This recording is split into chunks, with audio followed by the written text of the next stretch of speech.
Hello students, आज हम भारतीय संविधान के बारे में देखेंगे क्या क्या है। देखो, संविधान किसी भी देश का मौलिक कानून है।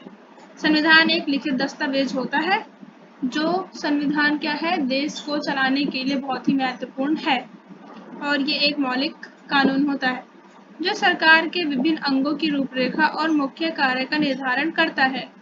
साथ ही क्या है, ये सरकार और देश के नागरिकों के बीच संबंध भी स्थापित करता है।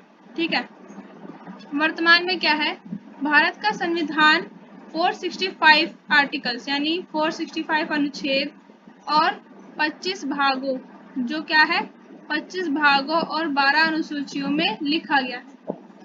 ठीक है, हालांकि संविधान की कई विशेषताएं हैं जैसे धर्मनिरपेक्ष राज्य, संघवाद, संसदीय सरकार आदि। ठीक है, ये सारी क्या है विशेषताएं हैं। इसके अलावा बहुत सारी विशेषताएं हैं हमारे संविधान की। ठीक है, और देखो क्या है, भारत का संविधान संविधान विशेष कानूनी सूचिता वाले लोगों के विश्वास और आकांक्षाओं का दस्तावेज है। ठीक है, इसमें क्या है, कानूनी सूचिता वाले लोगों के क्या है विश्वास और जो आकांक्षा यानी उनकी इच्छाएं हैं उसका क्या है एक दस्तावेज है। देश के बाकी सभी कानून और रीति रिवाजों को वैध होने के लिए इसका पालन करना होगा। ठीक है, कि देश के सभी क्या है नागरिकों को, सभी को यानी कानून का क्या है पालन करना होगा। संविधान जो भी बोलता है उसका पालन करना होगा।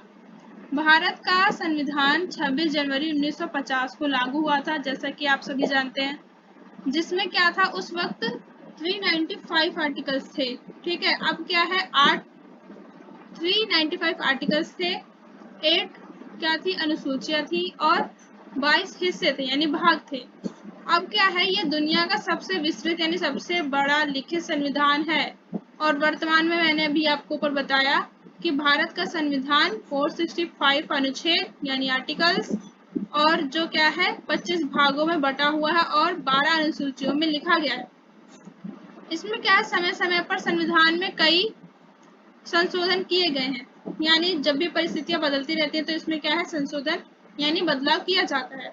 जैसे कि एग्जांपल ले सकते हैं हम 42वें संशोधन अधिनियम का, जो कि कब हुआ था 1976 में। ठीक है, ऐसे ही बहुत सारे संशोधन इसमें किए गए हैं। ठीक है, ये था हमारा भारतीय संविधान। Okay, best of luck.